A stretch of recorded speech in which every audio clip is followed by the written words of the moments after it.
ಇನ್ನು ಮತ್ತೊಂದು ಕಡೆ ಚಿತ್ತಾಪುರದಲ್ಲಿ ಕಗ್ಗಂಟಾಗ್ತಾ ಇದೆ ಆರ್ಎಸ್ಎಸ್ ಪಥಸಂಚಲನ. ನವೆಂಬರ್ 2ನೇ ತಾರೀಕು ಚಿತ್ತಾಪುರದಲ್ಲಿ ಪಥಸಂಚಲನಕ್ಕೆ ಅವಕಾಶ ಕೊಡಿ ಅಂತ ಕಲಬುರಗಿ ಡಿಸಿಗೆ ಜೈ ಭೀಮ್ ಸೇನೆ ಕಾರ್ಯಕರ್ತರು ಮನವಿ ಸಲ್ಲಿಸಿದ್ದಾರೆ. ನೋಂದಣಿ ಇಲ್ಲದ ಆರ್ಎಸ್ಎಸ್ ಪಥಸಂಚಲನಕ್ಕೆ ಅವಕಾಶ ನೀಡಬೇಡಿ, ನಮ್ಮದು ನೋಂದಾಯಿತ ಸಂಘಟನೆ, ನಮಗೆ ಅವಕಾಶ ಕೊಡಿ ಅಂತ ಕಲಬುರಗಿ ಡಿಸಿಗೆ ಮನವಿ ಸಲ್ಲಿಸಿದ್ದಾರೆ.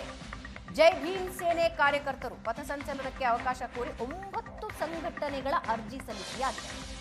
ನಾಳೆ ಕಲಬುರಗಿ ಜಿಲ್ಲಾಧಿಕಾರಿ ಮಹತ್ವದ ಶಾಂತಿ ಸಭೆ ನಡೆಸೋರಿದ್ದಾರೆ. ಕುತೂಹಲ ಮೂಡಿಸ್ತಾ ಇದೆ ಕಲಬುರಗಿ ಜಿಲ್ಲಾಧಿಕಾರಿಯ ಈ ನಿರ್ಧಾರ.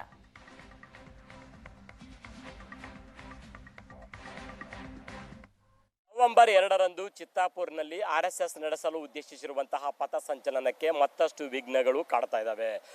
ನಾಳೆ ಕಲಬುರಗಿ ಜಿಲ್ಲಾಧಿಕಾರಿಯವರು ಈ ವಿಚಾರಕ್ಕೆ ಸಂಬಂಧಪಟ್ಟಂತೆ ಶಾಂತಿ ಸಭೆಯನ್ನು ಕರೆದಿದ್ದಾರೆ. ಇಂತಹ ಹೊತ್ತಲ್ಲೇ ಮತ್ತಷ್ಟು ಸಂಘಟನೆಗಳಿಂದ ನಾವು 2ನೇ ತಾರೀಕಿಗೆ ಚಿತ್ತಾಪುರ್ನಲ್ಲಿ ನಮಗೂ ಕೂಡ ಪಥಸಂಚಲನ ಮಾಡೋಕ್ಕೆ ಅವಕಾಶ ಕೊಡಿ ಅಂತ ಅರ್ಜಿ ಸಲ್ಲಿಕೆ ಆಗ್ತಾ ಇದ್ದಾವೆ. ನೋಡ್ಬೋದು, ನಾವೀಗ ಕಲಬುರಗಿ ಜಿಲ್ಲಾಧಿಕಾರಿ ಕಚೇರಿಯ ಮುಂಭಾಗದಲ್ಲಿದ್ದೀವಿ. ಇಲ್ಲಿ ಜೈ ಭೀಮ ಸೇನೆಯ ಕಾರ್ಯಕರ್ತರು ಕಲಬುರಗಿ ಜಿಲ್ಲಾಧಿಕಾರಿಗಳ ಕಚೇರಿಯ ಮುಂದ್ಗಡೆ ಒಂದು ಘೋಷಣೆಯನ್ನು ಹಾಕ್ತಾ ಇರುವಂತದ್ದನ್ನು ಕಾಣಬಹುದಾಗಿದೆ. ಪ್ರಿಯಾಂಕಾ ಖರ್ಗೆ ಅವರ ಪರವಾಗಿ ಜಯ ಘೋಷಗಳನ್ನ ಇವರು ಮೊಳಗಿಸ್ತಾ ಇದ್ದಾರೆ. ಇವರು ಈಗ ಜಿಲ್ಲಾಧಿಕಾರಿ ಅವರನ್ನ ಭೇಟಿ ಮಾಡಿ ನಮಗೂ ಪಥಸಂಚಲನಕ್ಕೆ ಅವಕಾಶ ಕೊಡಿ ಅಂತ ಹೇಳ್ತಾ ಇದ್ದಾರೆ. ಹಾಗಾದ್ರೆ ಅವರಿಂದನೇ ಕೇಳೋಣ ಏನ್ ಹೇಳ್ತಾರೆ ಅನ್ನುವಂಥದ್ದನ್ನ. ಏನು ನಿಮ್ಮ ಬೇಡಿಕೆ? ಜಿಲ್ಲಾಧಿಕಾರಿ ಅವರಿಗೆ ನೀವು ಏನನ್ನ ಕೋರ್ತಾ ಇದ್ದೀರಿ? ನಾವು ಜೈ ಭೀಮ್ ಸೇನೆ ಜಿಲ್ಲಾ ಸಮಿತಿ ವತಿಯಿಂದ ನವೆಂಬರ್ 2ನೇ ತಾರೀಕು RSS ದವ್ರು ಏನು ಪಥಸಂಚಲನ ಇಟ್ಕೊಂಡಿದ್ದಾರೆ, ನಾವು ಜೈ ಭೀಮ್ ಸೇನೆ ವತಿಯಿಂದ ಅವತ್ತಿನ ದಿವಸ ಅವ್ರು ಎಲ್ಲ ಮಾಡ್ತಾರೋ ಅಲ್ಲೇ ಪಥಸಂಚಲನ ಮಾಡ್ಲಿಕ್ಕೆ ನಾವು ತಯಾರಾಗಿದ್ದೀವಿ. ಮತ್ತು ನಮ್ಮ ಬರ್ತಕ್ಕಂಥ ಎಲ್ಲ ದಲಿತ ಸಂಘಟನೆಗಳು ಕೂಡ ಅಲ್ಲೇ ಅವತ್ತಿನ ದಿವಸ ಜಮಾ ಆಗ್ತಾರೆ.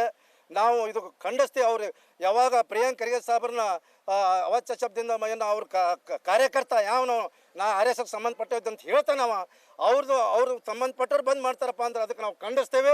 ಅವ್ರು ಎಲ್ಲ ಮಾಡ್ತಾರ, ನಾವು ಅಲ್ಲಿನ ದಿವಸ ನಾವು ಪಥಸಂಚಲನ ಮಾಡ್ತೀವಿ ಅಂತ ಹೇಳ್ತೇವೆ. ನಾಳೆ ಜಿಲ್ಲಾಧಿಕಾರಿಯವರು ಶಾಂತಿ ಸಭೆ ಕರೆದಿದ್ದಾರೆ ಹೈಕೋರ್ಟ್ ನಿರ್ದೇಶನದ ಮೇರೆಗೆ. ನಾಳೆ ಜಿಲ್ಲಾಧಿಕಾರಿಯವರು ತೆಗೆದುಕೊಳ್ಳುವಂತಹ ನಿರ್ಣಯದ ಬಗ್ಗೆ ತಮಗೆ ಒಪ್ಪಿಗೆ ಇರುತ್ತಾ ಅಂತ.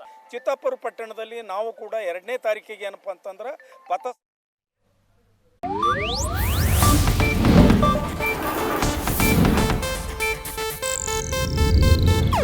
ಇದು ಏಷ್ಯಾನೆಟ್ ನ್ಯೂಸ್ ನೆಟ್ವರ್ಕ್ ಪ್ರಸ್ತುತಿ.